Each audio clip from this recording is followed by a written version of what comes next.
Mesdames et messieurs, bonjour, nous sommes le mardi 25 avril 2017. Wall Street a terminé en hausse lundi alors que les investisseurs se sont rués sur les actifs à risque après la victoire du candidat pro-européen Emmanuel Macron au premier tour de l'élection présidentielle française dimanche.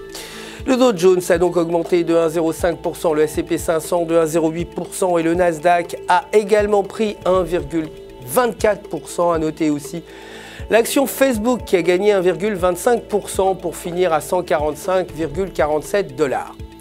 Le dollar américain, justement, a terminé en baisse par rapport aux principales devises lundi après le premier tour des élections françaises.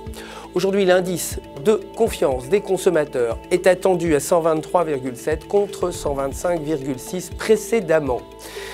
Côté matières premières, le cours de l'or a baissé, clôturant à 1275 $ l'once et le pétrole a également terminé en baisse à 49,26 $ le baril.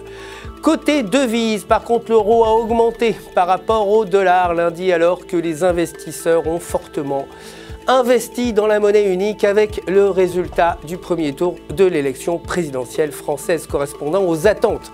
Techniquement, sur le graphique de 8 heures, la paire euro-US dollar évolue juste sous une résistance à 1,0900 et tant que la paire se négocie en dessous de cette résistance, un retracement à environ 1,0750 est attendu. Mais si elle repasse au-dessus de la résistance, la paire pourrait commencer une tendance haussière et remonter aux alentours de 1,1100.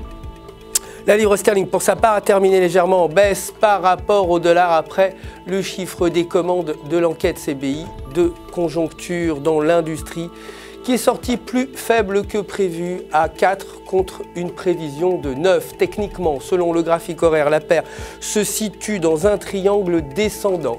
Un franchissement de la bande supérieure du triangle pourrait entraîner une forte montée vers 1,2900 alors qu'une sortie du triangle vers le bas pourrait entraîner un retour à environ 1,2700. C'est la fin du flash. Merci de nous avoir suivis. Je vous retrouverai demain matin pour la suite de l'actualité des marchés. En attendant, n'oubliez pas de vous connecter sur www.ufx.com pour votre trading et pour retrouver votre gestionnaire de compte personnel.